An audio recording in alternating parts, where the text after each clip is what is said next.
All right, so today we are going to start our second section of DNA replication PowerPoints.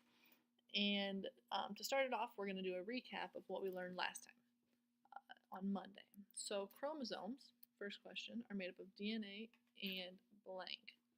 I'm going to give you a second to think about that.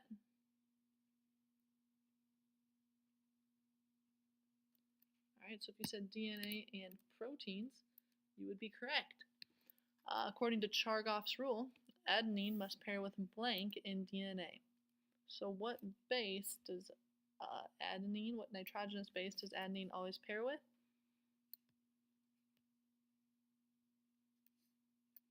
All right, if you said thymine, you're correct. According to Chargaff's rule, cytosine must always pair with blank in DNA. All right, so in this one we have guanine. So adenine always pairs up with thymine, and cytosine always pairs up with guanine. Okay, who built the first accurate model of DNA? All right, so this was Watson and Crick. Rosalind Franklin, she was the woman that helped them discover the structure of DNA, but these are the guys that actually built that accurate model of DNA. All right, end of the lecture that we were supposed to finish yesterday or Monday. Time to start lecture 2, and this is about the structure of DNA. So DNA, it's two strands coiled together in a structure called a double helix.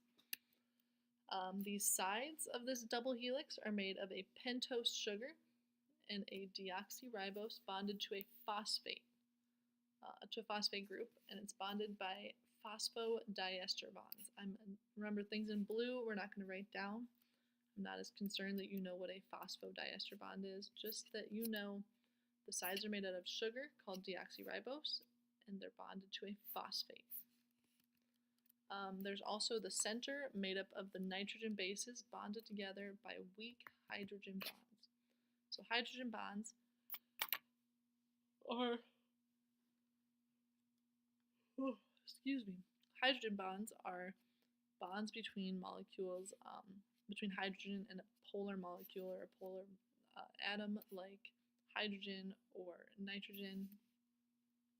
We saw hydrogen bonds in water molecules.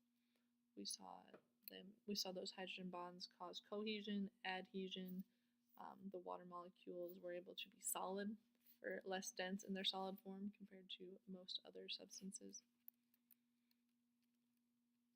All right, so the DNA double helix, this is a drawing of it.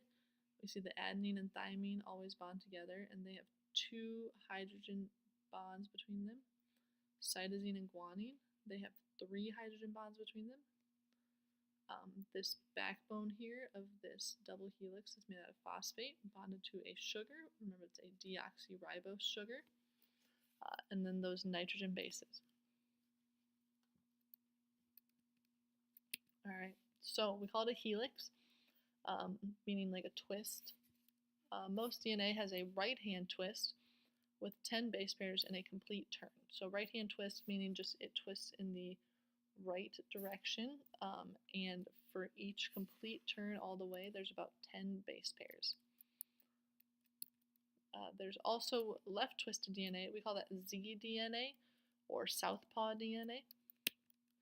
And there are spots where the right twisted and left twisted DNA meet. We call those hot spots, and they create mutations.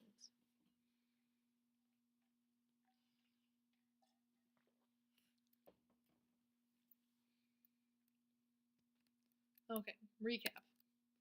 DNA stands for deoxyribonucleic acid. It's made up of subunits called nucleotides.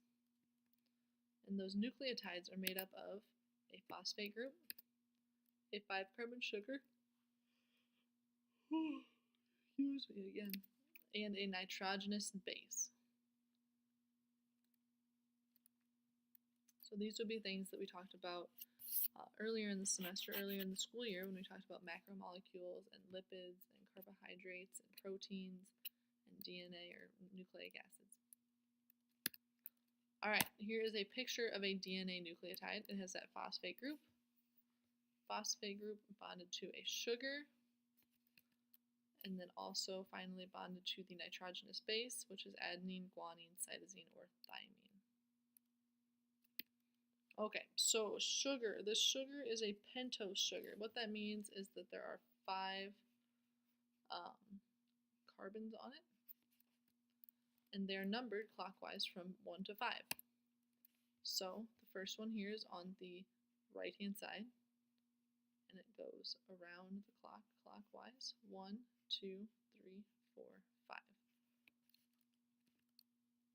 I would sketch this in your notes with the carbons numbered. So each of these corners where there's a meeting point of the lines, that represents a carbon. And if it's something else that's going to be there besides a carbon, then we actually write it in as an oxygen or whatever it would be.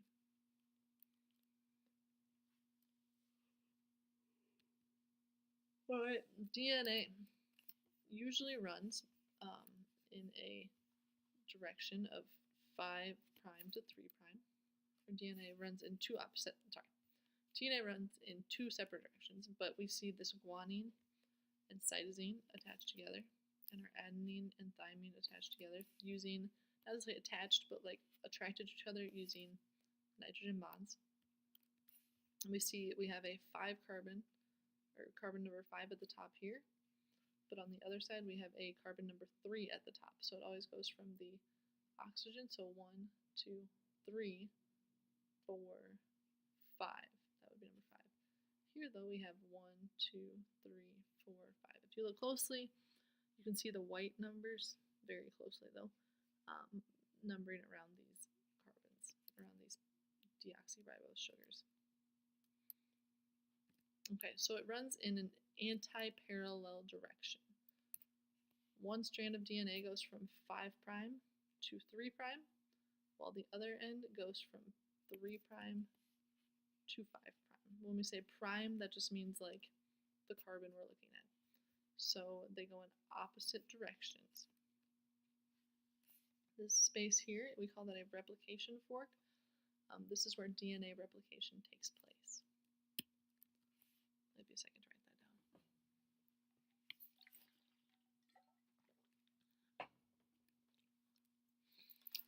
All right, the nitrogenous bases.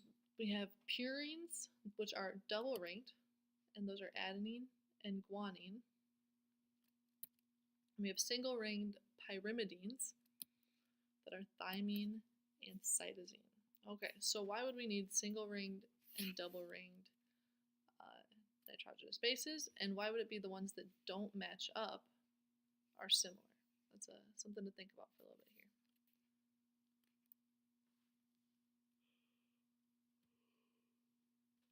Alright, so adenine and guanine, 2 rings, thymine and cytosine, just 1 ring. So when they pair up, purines only pair with pyrimidines. There are 3 hydrogen bonds required to bond guanine and cytosine, just like that. But 2 hydrogen bonds are required to bond adenine and thymine, like this. And so the question is, if we bonded the single ringed pyrimidines together and the double ringed purines together, what would end up happening to our DNA strand? What would it look like? Think about that for a second.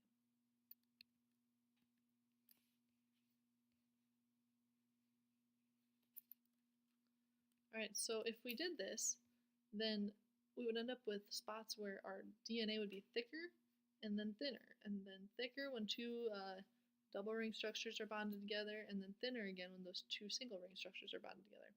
So to keep the width of our DNA consistent, the purines and the pyrimidines have to bond together. Okay, so we're going to move on to some review here. So if there's 30% adenine present, how much cytosine is present? Let's write this down. We'll use our pen. So if we have 30%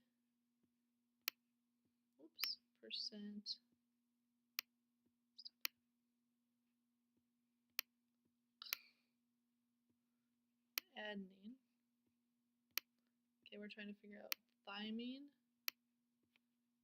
guanine, and cytosine. Okay, so we know that adenine and thymine always bond together. So we must have the same amount of thymine as we do adenine. And that's another 30%. So total, that would be 60% of the DNA of an organism. So what we need to do then is figure out how much we have left, which would be 40%, and then split that evenly between these two other bases. So we have 40% left, we must have 20% guanine and 20% cytosine. We add those up, we get 40. Ooh, that's a nice 4, huh? 40%. Add those two together. We get 100%.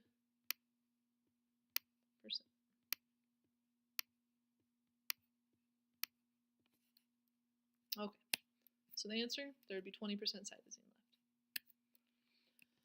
left. Okay. Which sugar is in the side of all DNA molecules? So D, what's that D in DNA stand for? Well, it stands for deoxyribose. Okay, next question. Deoxyribose bonds to blank or binds to blank on the sides of DNA molecules. What is that deoxyribose binding to? It's bonding to the phosphates.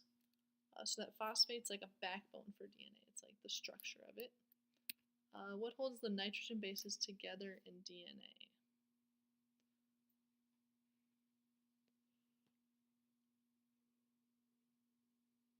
So in this case, whoops, hydrogen bonds are what's holding together those nitrogen bases. Weak hydrogen bonds.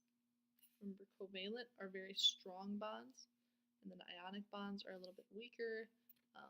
It's where we produce ions, where covalent bonds, they share their electrons. Okay, a nitrogen base, a phosphate, and a deoxyribose make up a blank.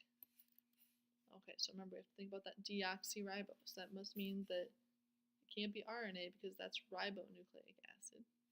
So we must be looking at a nucleotide. Those three things put together make up one nucleotide, the monomer for a DNA molecule. DNA molecules, remember, are polymers made up of lots of nucleotides. What is a double-ringed nitrogen base called? Alright, so this is a purine. So the way I think about this is purine is just like a simpler word, but it's like a more complex base. It's just opposite of what I would think. If that doesn't help you, find your own way to remember these. What are the two pyrimidines found in DNA?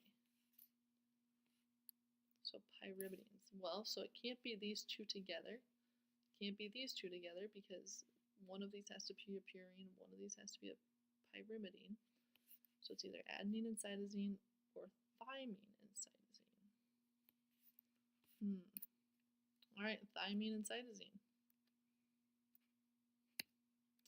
Alright, if a molecule of DNA is 40% adenine, how much guanine does it contain? Okay, so we have our 40% adenine, 40% thymine is 80% adenine and thymine. So that must mean 20% cytosine and guanine. So split that up between the two and we end up with 10% guanine. Alright, and that's the end of our lecture.